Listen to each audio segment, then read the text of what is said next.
lack of training there. And in fairness to them, a police call like the one this morning that you witnessed, they would approach it with their guns drawn because they think, and most likely in the car is guns. So it's a different type of job there. But that doesn't, you can't take away the race factor here, because people of color are disproportionately being targeted by police, disproportionately in American prisons, and that is an undeniable fact. It's not about debate and spin and all that sort of stuff. So when black people see that, they see different things, you know? When those NBA players see that, they see different things. When multimillionaire NHL players see that, they view it through a different lens, and so do we. We view it through a different lens than people living in the United States. People of color in Canada view it through a different lens, and that's what we're learning. That's what Peter Slowly will tell you. That's what the chief of police here will tell you. You know, that this is a lens to view law enforcement and racism and institutionalized racism and structural racism that many of us don't even acknowledge, don't even know it exists in our everyday lives. You know, our police chief has been followed when he's in plain clothes going shopping. Like, think about that. That ever happened to you, Matt? No, not at all. Never to me. No. Never. I never get a sideways look. I never have to think about what clothing I'm wearing at night when I'm walking by myself so that people aren't thinking I'm a criminal. And black men have to do that. That's a fact. That's the truth. So all of this is connected. And I think what the NHL missed last night is that all of it's connected. It's not just sports. It's not, I mean, they are, as you say, they are leaders, right? And when you go into play after a corporate statement like that, you are telegraphing to your fans and to the world that there are more important things than this right now. And certainly Americans are saying this is the most important thing right now. Yesterday was August 26th. That's the day Milwaukee Bucks decided not to play their game and started that whole conversation in sport. 4 years ago, August 26th, Colin Kaepernick took the knee for the very first time in the state of Wisconsin.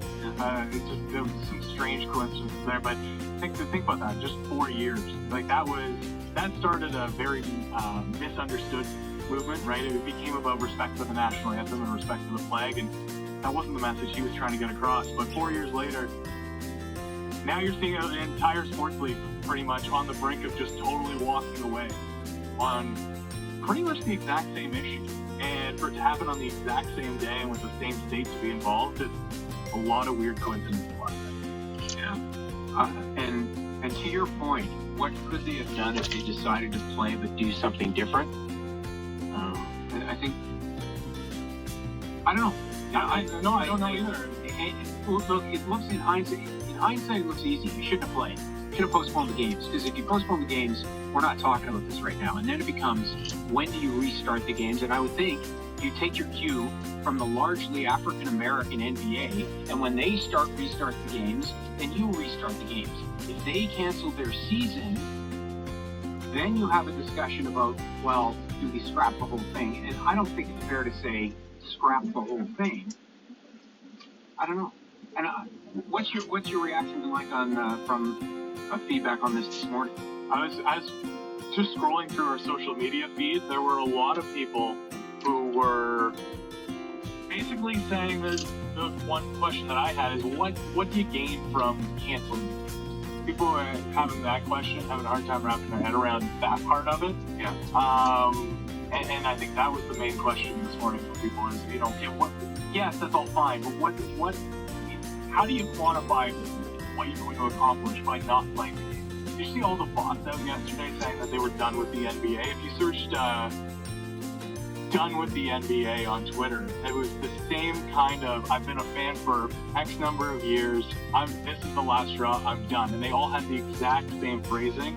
And people are starting to wonder, okay, are bots pushing this out there? And then manufactured outrage. You had a busy day. I kept you long here. Sounds good. No problem. Thanks, Matt. Good to talk to you. All right. Yeah, sure.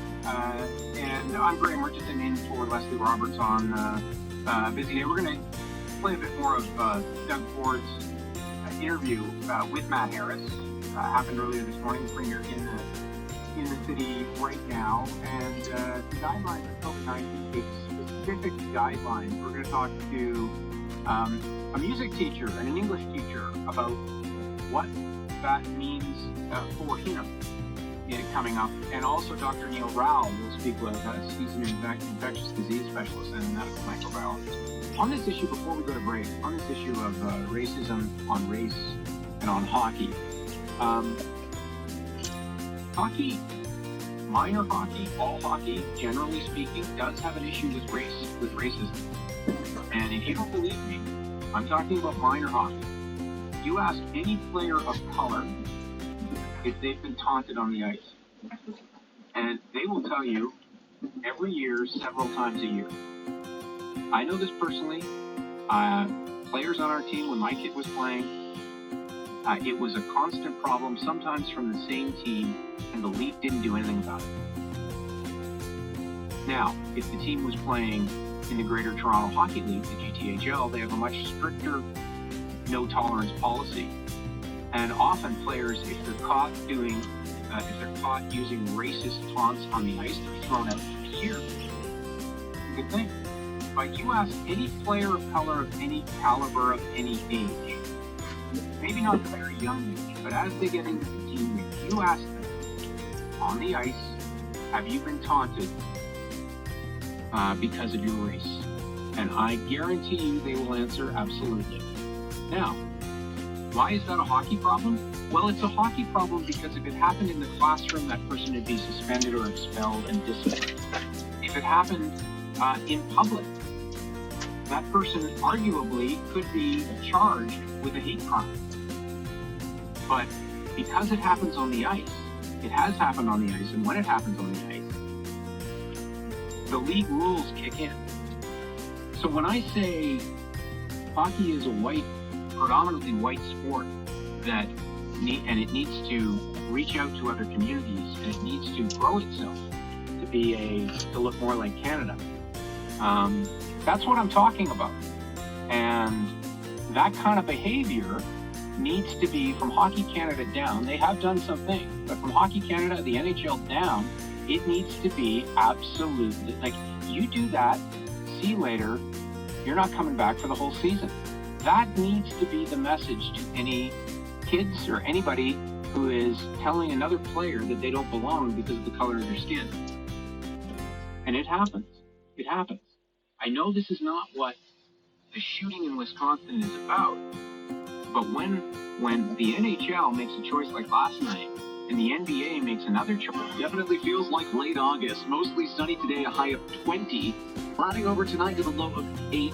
A chance of showers Thursday with a high of just 18. Sun, cloud, and a small chance of showers on Friday with a high of 22.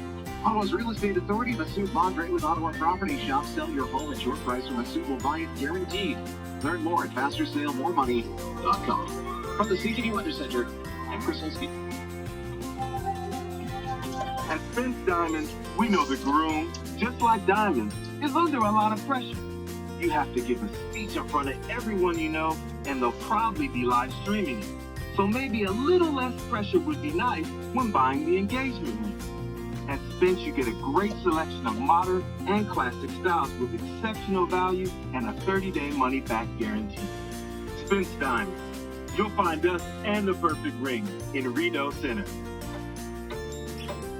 You wait for lights to turn green, Monday to become Friday, and for the next season of your favorite series. But one thing you don't have to wait for is the Hyundai Factory Authorized Clear Out. Get an incredible clear out deal on a Hyundai with up to $4,000 in price adjustments on select models. 0% lease offer on other select models. Just wait for the Hyundai Factory Authorized Clear Out. Visit HyundaiCanada.com or your dealer for details. If your credit card bills have gotten out of hand, call Consulting Limited now. You're making the minimum payments, but your balance is just not going down. Call Consolidated Credit now. If the interest rates on your credit cards are so high, it'll take years and years to get out of that, Call Consolidated Credit now. 1-800-656-7129. They've helped hundreds of thousands of Canadians. Credit card debt. You can trust them to lower your payments and help you get out of debt. 1-800-656-7129. Exchanging much time for family time. And rediscovering simplicity of home. We did too. Little work, lots of benefits. Only us. At Orvis Furniture, we're open again.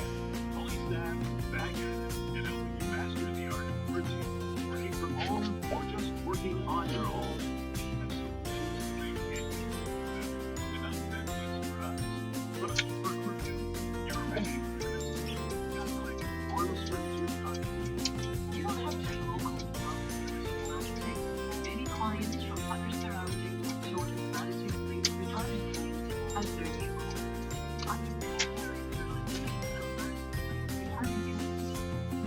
Retirement community joining a village lifestyle. Your heart is all for seniors and relaxing 5 minutes. Naturally, salty, delicious skin. You're very active on my skin. Let it explain what is the resident stage of childhood touch. Located right in the heart of millions of latitude. Whether you are looking for independent or assisted living, let us complete your private community. As an old welcome to our village. Call online at latitude private or call us at 7262121. Employee pricing is that. Now you're able to afford a Canada employee visa. 2024 model. Get free after that 2024 rental visa. Employee pricing is on now. Just for proud.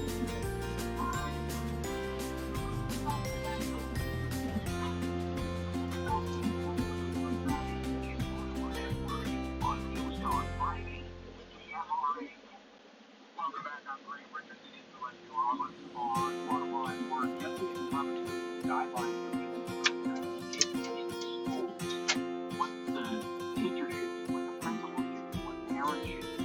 Some quite specific guidelines. Things like if there is a systematic child in your class, here is what you do. You go in isolation. This person needs child my coverage.